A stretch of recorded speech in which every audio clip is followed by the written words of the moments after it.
On va commencer effectivement à écouter le micro dans la salle. Vous avez dit 97 avant l'isomérie. Est-ce que vous avez déjà pensé qu'il y a eu une dissimulation des études de toxicité sur l'isoméride? Oui. Alors, sur l'isoméride, moi j'ai repris, si vous voulez, sur l'isoméride, très clairement, je vous ai dit qu'autour des années 50, on veut plus de l'amphétamine, qui est une drogue. Donc on essaie de créer d'autres coupe-fins dérivés de l'amphétamine. Il y en a un qui s'appelle l'aminorex, dans les années 60, qui va être commercialisé en Suisse et en Autriche. En 70, les autorités suisses découvrent qu'il y a une explosion, une épidémie d'une maladie pulmonaire rare qui s'appelle l'hypertension artérielle pulmonaire, et le médicament coupe-fin est retiré du marché. Nous sommes en 72. L'épidémie d'HTAP disparaît en Suisse, en Autriche. Il n'y a pas eu ce médicament en France. La communauté médicale va être très interpellée par cette toxicité de cette amphétamine, coupe-fin.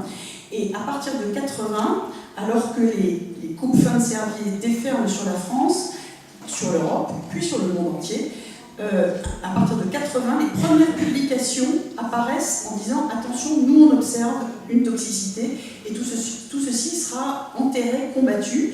Et on a mis à jour également, je vous l'ai dit tout à l'heure, des études expérimentales chez l'animal qui à nouveau retrouvaient ce type d'inquiétude, notamment liées à la norfenfuramine. Donc, dès les années 70, on a des indices de toxicité extrêmement forts en réalité.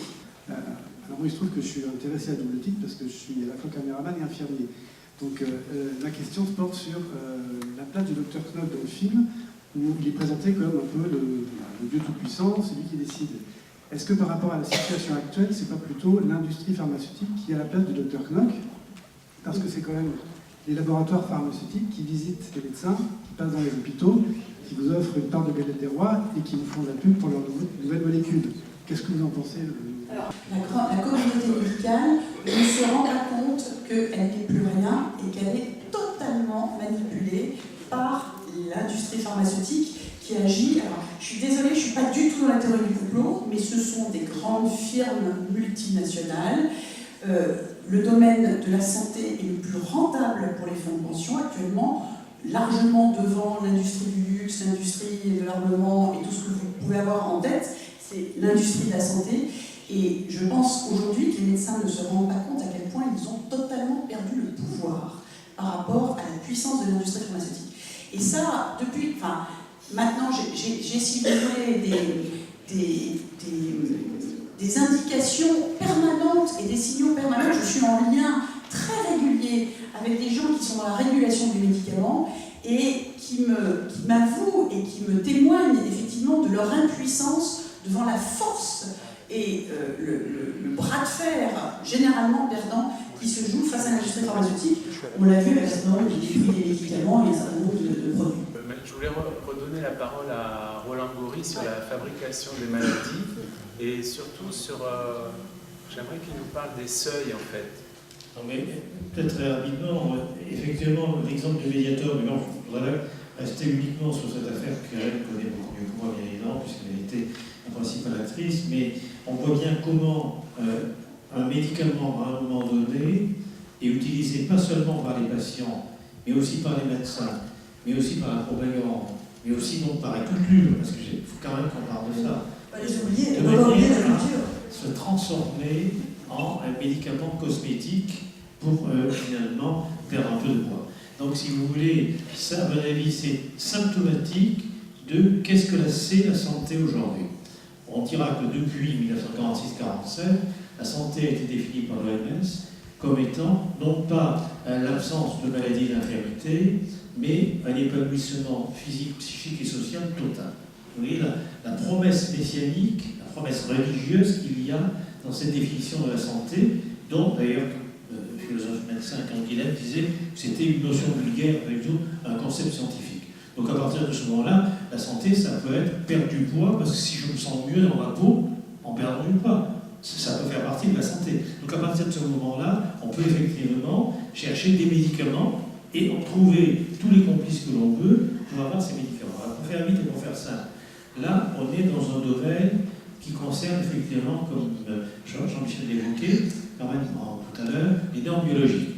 Lorsqu'en 1974, la Ligue de lutte contre l'hypertension artérielle et les maladies cardiovasculaires allemandes fait baisser d'un point la norme de la tension artérielle, de 15,10 à 14,9 je crois, ça multiplie par 3 le nombre de consommateurs potentiels d'hypotenseurs. C'est un scandale, mais ça a été validé comme un autre. Si je me permets, je voudrais juste terminer sur un point en tout cas. Il faut bien voir que là, on est au niveau de normes biologiques, c'est-à-dire qu'on a quand même, je dirais, des bornes, des seuils sous lesquels on ne peut pas descendre. On ne peut pas dire le normal, ça sera, je ne sais pas, 12, 7, etc. On ne peut pas descendre. Bon. Dites-vous bien que donc, le marché de l'industrie pharmaceutique, le marché entre guillemets de la santé, du point de vue de la santé biologique, il est quand même relativement contrôlé par un périmètre, dès lors qu'effectivement il y a des lanceurs d'alerte, et donc effectivement on met à l'évidence un certain nombre d'histoires si vous voulez. Mais la santé mentale, c'est ça la grosse affaire de demain.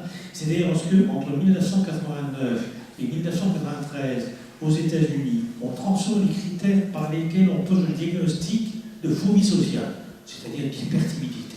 Est-ce que c'est d'abord une pathologie? Pas la question. Est-ce qu'être hypertimide, c'est une pathologie? Oui, dans une culture extravertie. Oui, dans une culture de type américain, pour aller vite. Bon, non, dans d'autres cultures. Bon, on peut voir des tas d'exemples comme ça. Donc, si vous voulez, là, on n'a plus de bornes. On voit bien comment, en 1980, lorsqu'on va supprimer l'homosexualité de la liste des troubles du comportement sexuel, par ce geste administratif, on guérit des millions de malades.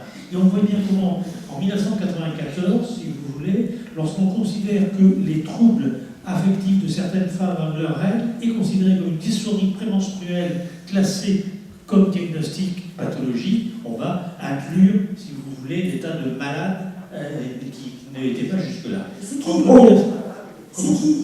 Non, si je peux me permettre. 1979-1997, c'est pareil en France pour le diagnostic de dépression. On le multiplie par 7. Ça veut dire qu'on a affaire à 7 fois plus de déprimés en France. C'est-à-dire qu'on a baissé le seuil de tolérance sociale qui permet ensuite d'inclure dans le sac de population malade, si vous voulez, population malade, des gens qu'on considère comme déprimés. Vous prenez une des versions du DSM 4, 5, etc. Le deuil lui-même a été jusqu'en mai 2013 considéré comme pathologique, etc. Alors, expliquer ce que c'est que le DSM et oui, c'est ce 11 dont on parle. Oui, alors peut-être d'abord répondre à Nancy sur le 11. Le DSM, c'est juste un classement pour les maladies mentales, en fait. On va faire simple. C'est un manuel de diagnostic statistique des troubles mentaux. En 1952, vous avez, c'est un petit truc, une centaine de pages qui permet des officiers de santé, en gros, de dire bon, qui est plutôt du côté de la psychose, qui est plutôt de la foule, du côté de la névrose, etc. Et en gros, c'est un truc qui permet un diagnostic très rapide, si vous voulez. Voilà, s'y retrouver un petit peu. Bon. Ensuite arrive en 1980 la troisième version de ce manuel statistique des troubles mentaux, qui est complètement refondu, qui va complètement chambouler la psychiatrie au niveau mondial, et on va passer d'une centaine de troubles du comportement en 1952, on va passer en 1994 par exemple, la troisième version révisée, à près de 400. Moi je ne suis pas pour les théories du complot. Je ne pense pas, si vous voulez, pour prendre un exemple. On a souvent dit que la troisième version du manuel statistique du diagnostic des troubles mentaux de 1980, ça a été fait pour les labos. Bon, je crois que c'est pas vrai. Je vais faire l'idée simple. Je crois que c'est pas vrai. Je crois que si vous voulez, la psychiatrie américaine était en crise. Il faut voir que la psychiatrie américaine, jusqu'à la Deuxième Guerre mondiale, c'est zéro. C'est-à-dire que la psychiatrie, elle se joue dans une rivalité entre les psychopathologues et psychiatres français et allemands. Mais du point de vue de la psychiatrie, si vous voulez, américaine, c'est zéro, ça vaut rien. Et même les premiers manuels dans les années 1918, etc., qu'est-ce que c'est? Ce sont des manuels qui recensent le type de malade, le type de population, avec des fois un petit zeste d'ailleurs de racisme, etc., concernant les gens qui sont dans des asiles. C'est une pensée très statistique, très gestionnaire, si vous voulez. C'est pas du tout une pensée, on dira, psychopathologique, conceptuelle, c'est pas du tout ça. En 1900, autour de 1960 1970, il y a une crise importante, parce que justement, c'est ça la question qui est intéressante, si je peux me permettre, Nancy. La question intéressante, c'est que rien ne dit que le diagnostic en psychiatrie soit de même nature que le diagnostic en médecine. Depuis le début, il y a eu une tension très forte, même depuis Pinel, entre, je dirais, la médicalisation de la folie, la médicalisation de la souffrance psychique, et autre chose. C'est-à-dire que si on dit c'est médical, si on dit c'est génétique, si on dit c'est neurogénétique, ça disculpe la société de la part qu'elle a sienne dans la fabrique du symptôme. Pour prendre un exemple très simple, le trouble de l'hyperactivité et de l'attention aujourd'hui, qui est multiplié par 300%, si vous voulez, qui arrose 10 millions d'enfants américains en les plaçant sur l'Italie, rien ne dit que ce soit simplement dû à des dysfonctions génétiques. Je voudrais juste répondre sur le donc, qu'on entende au moins cela, c'est très important. C'est-à-dire que la question des normes, elle est une question épistémologique en médecine, ça veut dire est-ce que c'est justifié, est-ce que c'est légitime scientifiquement? C'est une question essentiellement politique, sociale et culturelle en psychiatrie. Je crois que c'est ça qu'il faut. Alors, à partir de cela, et pour répondre juste sur la question du on, moi je crois que c'est pas, si vous voulez, je crois que je suis très, très proche de Michel Foucault, hein, comme Marie annoncé d'ailleurs, c'est-à-dire que le pouvoir ne se possède pas, il s'exerce. Et à un moment donné, eh ben, il y a des réseaux de pouvoir qui s'aperçoivent qu'ils ont intérêt à soutenir telle manière de penser. Par exemple, les laboratoires pharmaceutiques, dans un deuxième temps, se sont aperçus de l'intérêt qu'ils pouvaient tirer de l'usage du DSM-3.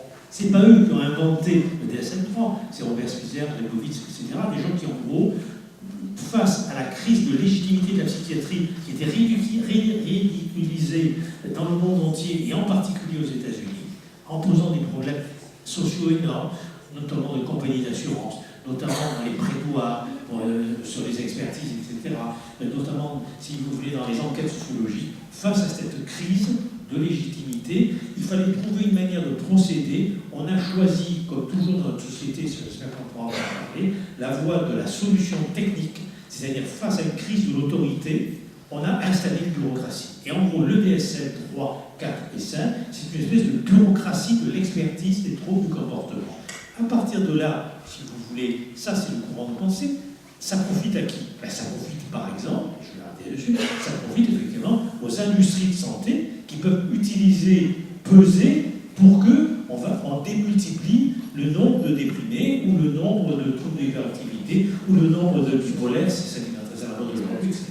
Et de là, troisième point, il faut bien voir, si vous voulez, la convergence des trois. D'une part, vous avez un courant qu'on appelle rapidement scientiste en psychiatrie. Le deuxième, c'est le courant des industries de santé. Il n'y a pas que les labos pharmaceutiques, par exemple l'imagerie médicale, etc. Et troisièmement, il y a les gouvernements sécuritaires. C'est-à-dire qu'effectivement, si on considère que les troubles du comportement d'un individu sont imputables, sont de nature génétique, sont de nature neurobiologique, et bien ça veut dire qu'il va falloir le suivre. Et donc on va mettre en place des observatoires, des dépistages au niveau de l'école, au niveau de la famille, etc. Et c'est ce qui est en train de se produire, notamment aujourd'hui, on va traquer de plus en plus précocement et férocement le trouble du comportement des enfants. Lorsqu'on regarde un petit peu dans l'histoire, un petit peu la position sociale des médecins et de l'ensemble des soignants, on voit qu'il y a trois missions principales qui leur sont assignées par le corps social. C'est premièrement prévenir donc, le corps social des maladies et de tout ce qui peut affecter la santé. Deuxièmement, c'est de soigner les malades et si possible les guérir. Et à défaut de réussir dans les deux missions précédentes, c'est protéger, donc prémunir le corps social des malades et des conséquences de leur maladie. Donc à partir de cette demande du corps social, il y a un point qui m'apparaît, que je m'étonne un petit peu que personne, un petit peu à travers ce qu'a dit M. Gori, c'était soulevé, c'est que le médecin et l'ensemble des personnes soignantes, j'ai un peu l'impression que la société, en plus de leur fonction de soins, leur assigne aussi une fonction, et pas uniquement les autorités, mais aussi le corps social dans son ensemble, une fonction de police sanitaire. C'est ce que voilà. vous disiez. C'est-à-dire police sanitaire, mais à double niveau, une police sanitaire que le corps social leur assigne d'exercer, non seulement vis-à-vis de ceux qui, dans une société donnée, ont des positions inférieures, ils sont en quelque sorte en position de dominer, mais aussi à l'égard de ceux qui, dans cette même société, sont en position de dominant et dominent cette société. Et je pense que l'exemple du docteur Frachon étant une parfaite illustration de ce rôle de policier sanitaire du médecin, dans la mesure où elle a mis à jour et dénoncé justement une infraction à cet ordre sanitaire effectuée justement par ceux d'en haut. Et voilà, je m'étonne un petit peu que ce rôle de police sanitaire, du corps médical, de gardien de l'ordre sanitaire, ne soit pas davantage conscientisé et exprimé. Vous dites que j'ai, entre guillemets, joué un rôle là de police sanitaire, c'est tout à fait vrai, et qui était un rôle qui était en réalité dévolu à l'Agence du médicament. Et vous avez vu que c'est pour un ensemble de circonstances qui m'ont amené dans cette situation-là, mais qui n'étaient pas, je n'étais pas formatée pour ça, bien évidemment.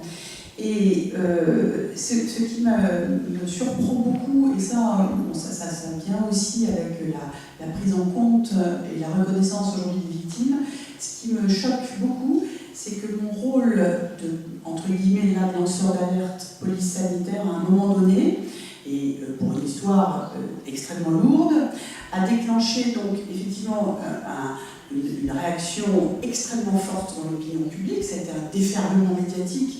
Et l'opinion publique, et votre présence d'ailleurs, entre autres, je ne dis pas que vous êtes là pour le médiateur, mais c'est des questionnements qui sont très très forts. Moi j'ai reçu des centaines de lettres, de courriers, etc., où il y a vraiment une prise de conscience de l'importance de cette police sanitaire d'un côté. C'est aussi une réaction que j'ai entendue de la part des politiques, qui ont été extrêmement choqués par cette histoire, extrêmement conscients de son impact, de Xavier Bertrand à Marisol Touraine, en passant par François Autain, etc. Et ceux qui sont restés étrangement, anormalement, atones, voire hostiles à mon action, à ce qu'elle montre, etc., c'est majoritairement ces puissants du corps médical, c'est toute une communauté médicale qui encore aujourd'hui répand partout l'idée que ça a été exagéré, qu'il s'agit d'une crise médiatique, etc. Et donc là, il y a un refus et un déni de ce rôle et de l'impact et des décisions qui doivent découler de ces crises sanitaires, en fait, là, révélées par... Donc, voilà, moi aujourd'hui, ce qui est vraiment une préoccupation et une source je suis interdite, c'est-à-dire que quand en 2010 l'affaire est sortie, je pensais que les premiers qui allaient se saisir de cette affaire-là, ce serait le corps médical. Et le corps médical, au contraire, oppose à cette affaire et aux victimes, ce qui est bien ma préoccupation aujourd'hui, un déni, une minimisation constante des dommages qui posent tous les problèmes qu'on connaît depuis, d'expertise, d'indemnisation, etc.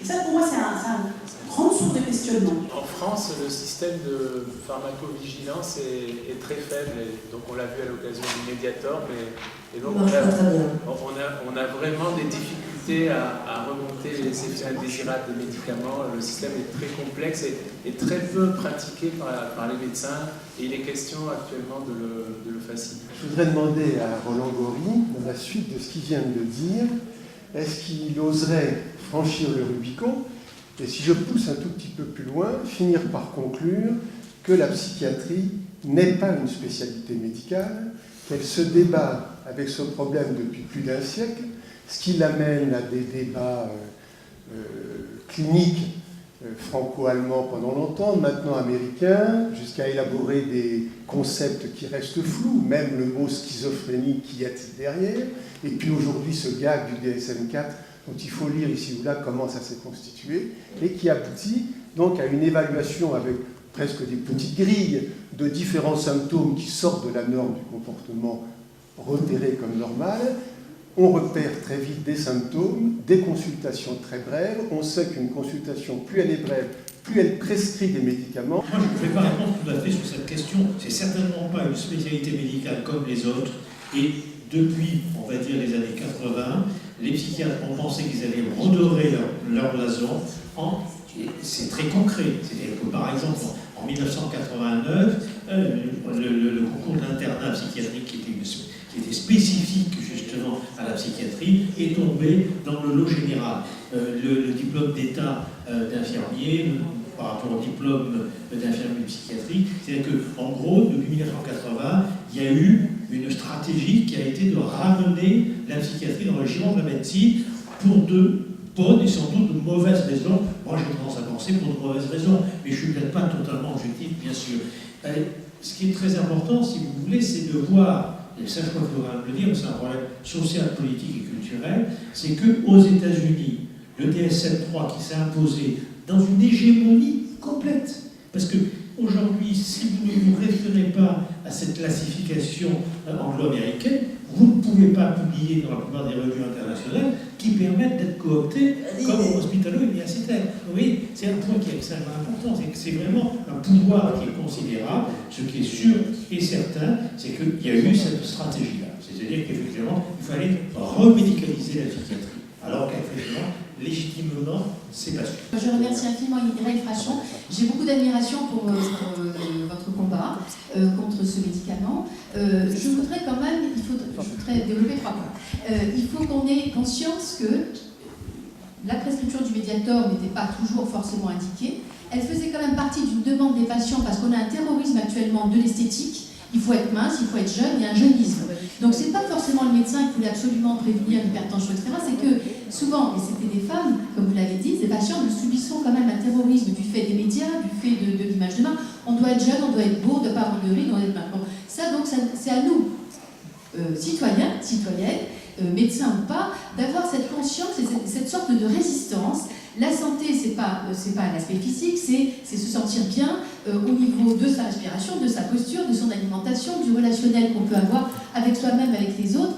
Et moi, c'est ce que j'essaye de partager avec mes patients. Je crois que c'est notre première conscience et notre première résistance à ce monde normé qu'on nous propose. Donc, première remarque. Et après, je pense qu'on pourra rebondir avec Roland Gori. Deuxièmement, donc, je ne voudrais pas que ce problème du Mediator rebondisse et nous fasse faire un amalgame à propos de tous les médicaments. Bon, en tant que gynécologue, on ne va pas parler de ça ce soir, mais on a parlé des pilules de 3e génération en disant les médecins c'était pourri, les gynécologues.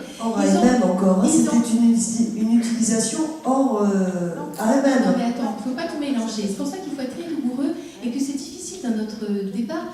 Le Mediator, c'est pas la pilule, c'est pas autre chose. Et chaque médicament, et c'est en ça que c'est intéressant, chaque outil chimique, il faut toujours peser le bénéfice et le risque. Comme chacun de nos actes de la vie, est-ce que c'est vraiment utile? Est-ce que le bénéfice est supérieur au risque? Et ça, c'est notre devoir, d'abord du citoyen et puis du médecin, bien entendu, de responsabiliser le patient, de lui dire clairement, de lui donner l'information. On ne va pas parler d'appui ce soir, etc. Et c'est comme ça que, par exemple, le traitement de ménopause a été discrédité. Moi, je suis la première à prescrire de l'homéopathie, de la phytothérapie. Les traitements de ménopause, il a été diabolisé alors que c'est un outil magnifique pour certaines femmes, dans certaines conditions, sur un temps court. Troisièmement, et je voudrais en parler avec vous, moi, le terrorisme que je ressens, la dictature que je ressens, et pas seulement dans mon métier de médecin, c'est pas tellement celle des laboratoires, parce qu'on garde notre libre prescription. Moi, je prescris essentiellement des thérapies manuelles, naturelles, mais c'est une dictature qui nous vient des ministères. Et c'est une bureaucratie qui, maintenant, nous fait croire que si on ne prescrit pas de carte d'asile, de vaccins, etc., nous sommes des mauvais médecins. Et moi, je m'interroge beaucoup sur cette idée de santé publique qui est une population en bonne santé, c'est une population vaccinée, avec une contraception, avec des vaccins, etc. Et là, il y a un gros problème parce que cette dictature, je la sens d'abord. Alors, est-ce qu'il y a une collusion entre l'industrie pharmaceutique et la Haute Autorité de Santé? L'OMS, je vous le rappelle, a été la première à nous inciter à cette vaccination massive ridicule pour la grippe H1N1, dont on s'est aperçu que c'était un coût absurde. Donc, on a une réflexion, une critique, aussi bien en tant que citoyen, médecin, et voilà, toute une réflexion à porter ensemble, et j'oserais utiliser le mot de résistance. Je crois que ça rejoint, je pense, votre réflexion sur effectivement le terrorisme pour avoir des patientes vaccinées, enfin patientes, patientes, alors que ce sont des gens pas malades, déjà. C'est-à-dire que ceux qui vont être vaccinés des cartes d'asile, qui vont avoir une contraception, etc., sont des gens bien portants, on est d'accord. Et moi, il ne s'agit pas bien évidemment de balayer tout cela, et qu'il y a des indications, pesées, des discussions, etc. Mais ça relève d'une certaine, je pense, de l'héritage d'un certain hygiénisme. C'est vraiment c'est une certaine idée de la santé publique qui s'est construite dans l'histoire. Et moi, j'ai été extrêmement frappée de voir que quand on s'est permis, on a osé critiquer un petit peu le garde d'asile. Alors, je ne parle pas des effets secondaires, je parle simplement du prix, des décisions de remboursement, effectivement, comme vous dites, de quasi-obligation morale pour les mères de vacciner leurs filles, etc., pour prévenir un risque de survenue qui n'est pas démontré à ce jour, même si effectivement on a des arguments, enfin voilà, on a discuté le pour et le contre, on n'est pas du tout dans l'affaire du médiateur qui n'a aucun intérêt, mais le simple fait d'avoir interrogé en disant comment qui a donné le remboursement à ce prix-là, qui est un coût phénoménal pour la communauté, remboursé par la sécurité sociale, alors qu'en fait derrière il y avait l'industrie, Sanofi, etc. Le simple fait de poser cette question, je crois que j'ai vu passer une pétition, un texte indigné signé par 12 sociétés savantes, plus les académies de médecine, de pharmacie, etc., pour ces obscurantistes qui osent inquiéter la population sur la vaccination. Pas une seule de ces sociétés savantes ou de ces académies ne s'est élevée quand on a dit qu'il y avait plus de 2000 morts empoisonnés avec le médiator. Pour moi, ça a été, on parlait de la non-réactivité, ça en fait partie. Enfin, donc oui, il y a une part de force. Dernière chose, je reviens sur la pilule. Malgré tout, bon, vous portez manifestement une vision de votre exercice qui vous permet de ne pas être, d'avoir aussi une autre approche de ces personnes non malades qui viennent vous voir, et de ces femmes, ou de ces jeunes filles. Moi, pour avoir un petit peu suivi l'éclatement de l'affaire, entre guillemets, l'affaire des pilules, qui n'est pas l'affaire du médiator, bien sûr, je suis quand même frappée de voir à quel point le discours des industriels imbibe la pensée médicale de manière souvent inconsciente, et d'avoir vu répéter, et encore aujourd'hui, des leaders d'opinion dans le monde de la gynécologie contester la dangerosité un peu supérieure des pilules de troisième génération par rapport à celle de deuxième, sur les fluides dans le pulmonaire. Ça a été vérifié par des études très bien faites de la CNAM, etc. Et là, l'influence du discours de l'industrie est perceptible. Et la deuxième chose, c'est quand même qu'il est beaucoup plus difficile dans ce pays de parler des effets secondaires que des bénéfices. C'est-à-dire que les bénéfices des médicaments, c'est porté partout, sur toutes les radios, sur toutes les plaquettes, par les médecins, etc. Et lorsqu'on parle des risques, il y a une crispation, une ambiance de scandale d'un côté, et de l'autre, des médecins, effectivement, et je peux vous dire de l'autre, des recours incessants des industriels pour faire et critiquer les études qui soulèvent la dangerosité. Donc, on a du mal à parler de façon équitable du bénéfice-risque. Sur 10 000 femmes tous les ans, la pilule de deuxième génération, c'est 4 phlébite et embolie pulmonaire. Ok ? La troisième génération, ça double les risques, oui, mais c'est 8 femmes sur 10 000. Oui, mais il y a beaucoup. Et ensuite, alors je vais vous répondre tout de suite. Juste Irène, oui. On n'a jamais dit que la pilule c'est fait pour éviter une grossesse et qu'une grossesse, c'est 20 accidents sur 10 000 femmes. Donc il faut avoir toute l'information. Je vais quand même vous répondre. La CNAM a calculé, on a économisé, après le retrait de ces pilules, enfin une diminution drastique de prescription, près de 500 épisodes d'embolie pulmonaire en 2014 par rapport à 2013. Ça n'est pas donc 0,00, c'est 500 embolies pulmonaires. Moi, je pense que ce n'est pas tellement du côté des ministères aujourd'hui que ça se joue, c'est du côté des réseaux d'expertise et des réseaux de pouvoir. Ils sont beaucoup plus disséminés, fragmentés, que ce fut le cas, je dirais, il y a 30 ans, 40 ans, etc. Donc ça, c'est un point qui est extrêmement important, parce que ce qui est intéressant, c'est, à mon avis, ces réseaux d'expertise, ils sont aussi bureaucratiques qu'on peut l'être, justement, les ministères de la Troisième République ou de la Quatrième République, pour aller très vite. Donc c'est un point qui me paraît important, et ils se sont avérés inefficaces, puisqu'effectivement pris dans l'impossibilité de dénoncer ou d'interdire des médicaments dont les effets secondaires étaient très dangereux ou dont l'usage n'était pas adéquat. Donc c'est important parce qu'aujourd'hui, c'est l'expert qui est venu remplacer toute autorité. Et là, c'est important de se rendre compte à quel point on a affaire à une imposture.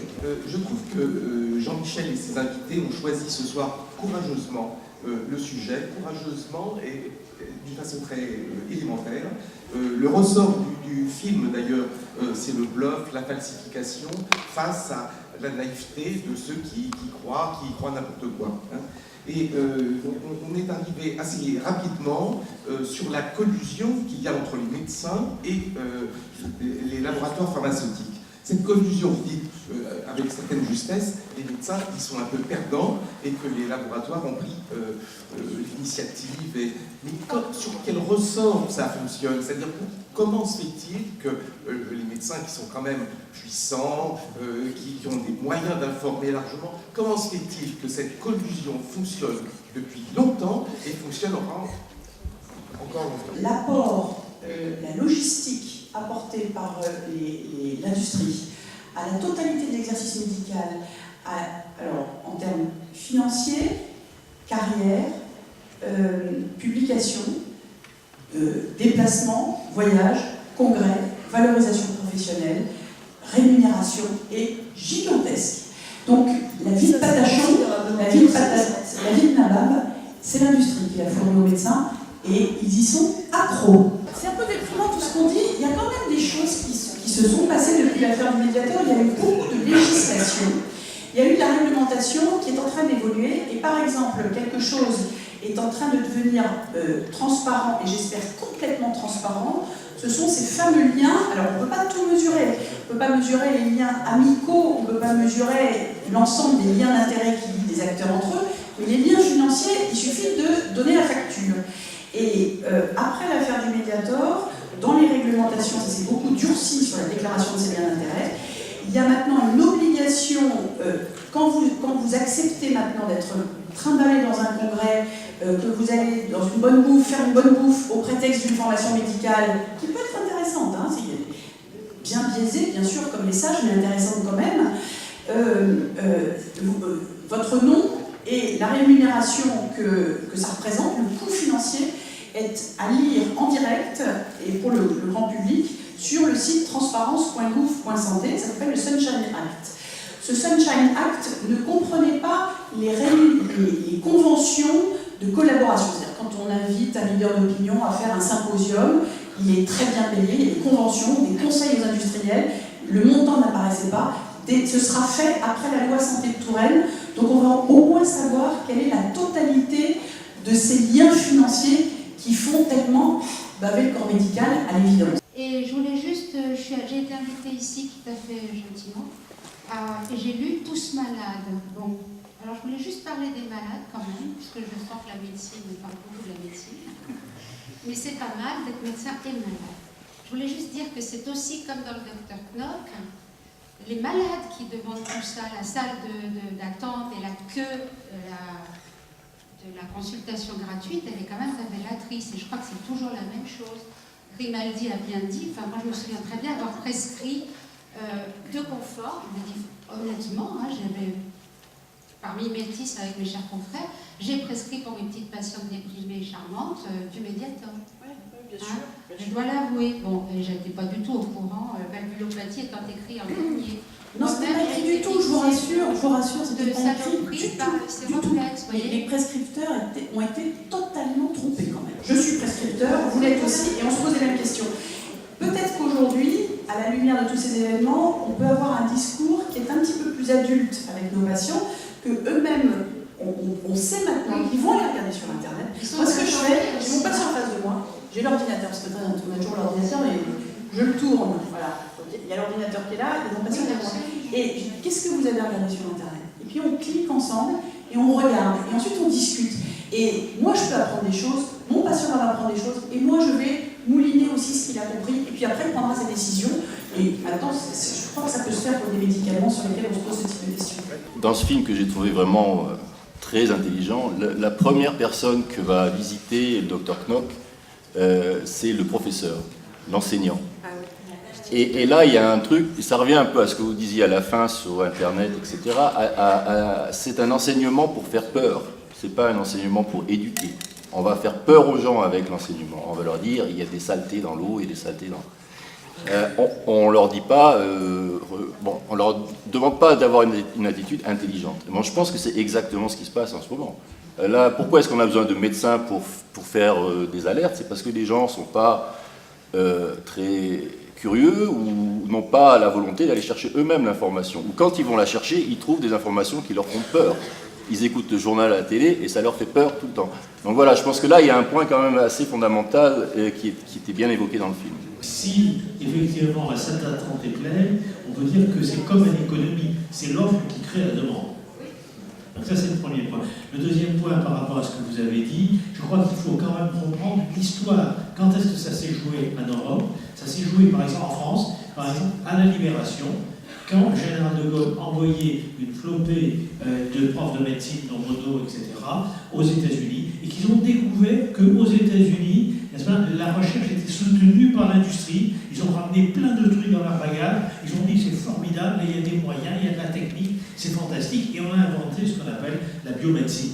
Et à partir de ce moment-là, bien sûr, l'industrie a soutenu, pourrait-on dire, les dispositifs de recherche sanitaire, mais pas gratuitement, pas bénévolement, et ont eu la possibilité d'avoir des profits. Donc simplement par rapport à ça. Alors, quand vous parlez de la possibilité de résistance des médecins, regardez aujourd'hui ce qui se passe. Ce qui se passe, c'est à l'hôpital, mais je pourrais essayer d'en parler mieux que moi. Ce qui se joue à l'hôpital, si vous voulez, c'est que le pouvoir médical a été cassé par le pouvoir administratif technique, ce que j'appelle la curatelle technico-financière. C'est-à-dire, effectivement, c'est le directeur de l'hôpital. Alors peut-être que Touraine va négocier un virage de manière à échanger, je dirais, son tiers payant contre la redistribution d'une toute petite partie du pouvoir à la CME, la Commission médicale d'établissement, aux nominations, etc. Mais jusqu'à aujourd'hui, encore aujourd'hui bien sûr, c'est le directeur d'hôpital formé dans des écoles de gestion, de commerce, de finance, d'administration, école de Rennes aussi,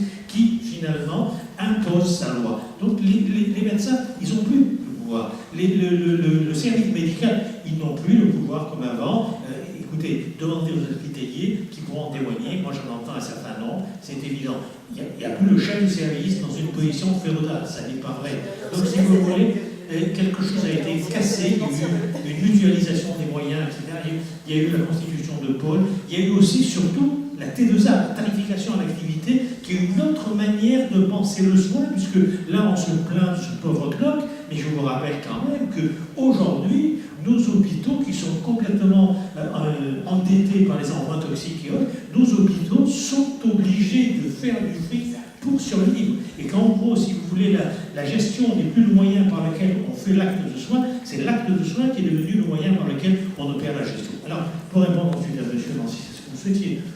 Oui, je crois, il y a très longtemps, mais c'était ce que je souhaitais. C'est pas maintenant. C'est pas grave. J'avais une réflexion aussi. Non, mais il est évident que c'est du côté du savoir. J'ai essayé de le dire tout à l'heure. Et pour répondre à monsieur, je vous donnerai juste une petite phrase, et j'en resterai là. Si vous voulez, quand Hobbes, vous savez, celui de la guerre de tous contre tous, le Léviathan, etc., la conception de l'État comme étant le moyen par lequel on peut imposer la paix civique, éviter la guerre de tous contre tous, y compris dans la cité, y compris dans la nation. C'est quoi qui peut produire ça? Il se pose la question. Il dit, c'est la peur.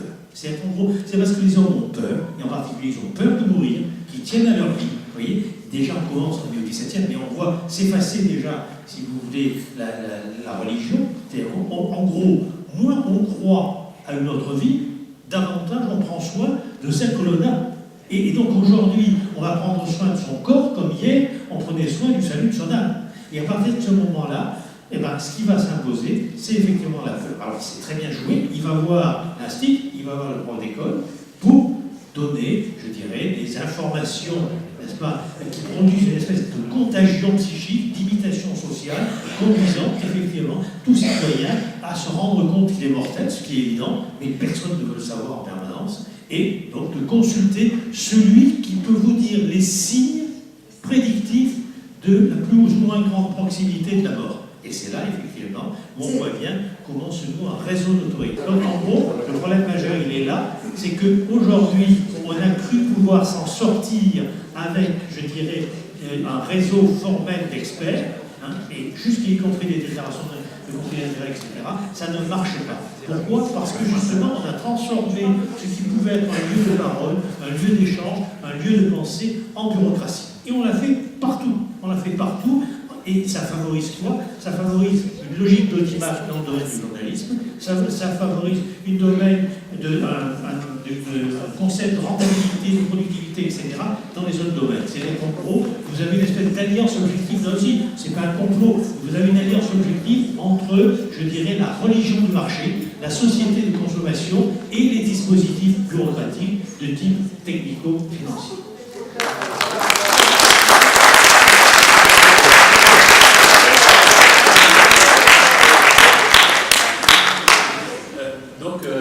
Nous avons organisé cette réunion en fait pour ouvrir les yeux des patients et ouvrir les yeux des soignants, et donc pour développer l'esprit critique des uns et des autres. Donc chacun doit travailler à développer son esprit critique.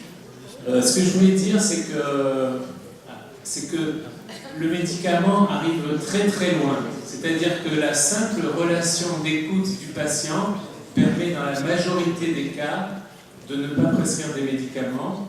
La réflexion sur les seuils de tension, de cholestérol, de glycémie permet là aussi de ne pas traiter, je dirais, la majorité des patients, donc de toutes ces pseudo-médicalisations.